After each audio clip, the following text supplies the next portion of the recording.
What's up, guys? Welcome to the daily video.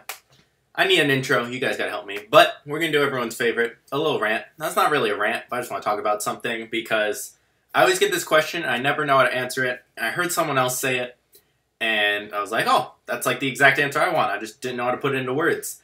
And that question that I always get asked is, who do you look up to, who's your hero, blah blah blah, stuff like that.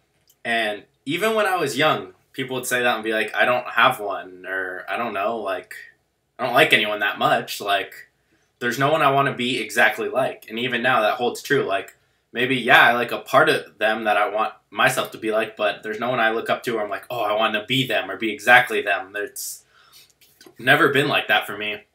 And I know some people, you guys might disagree, where you're like, oh, I want to be exactly like him, or exactly like this guy in every aspect, and I don't believe it when people say that. I just think they have lower self-worth when they do that just because they don't want to be them. They'd rather be that person instead of making themselves better.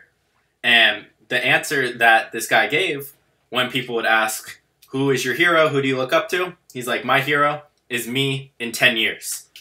And I love that answer because that's who I want to be. I want to be me in 10 years because I know I'm going to be better in every aspect. And it's hard to explain, but then let's say his teacher came and asked him, who's your hero? He said, me in 10 years. Came back in 10 years. Who's your hero? Should be him now, right? He's like, me in 10 years still. And it just keeps going. So you're never satisfied with where you're at. Maybe you're proud. Yeah, Christian Guzman, I know. Proud but never satisfied. But that's the best answer. And that's my favorite answer. And that is my answer from now on. Me in 5 years. Me in 10 years.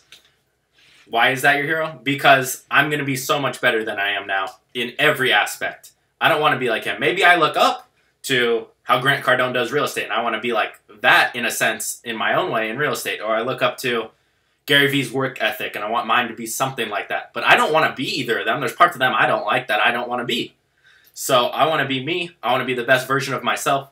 And when people say, who do you look up to? I'm going to start saying me in 10 years. Hopefully it doesn't sound too douchey that way and they understand it. But if they're this similar minded, they'll understand and they'll get it.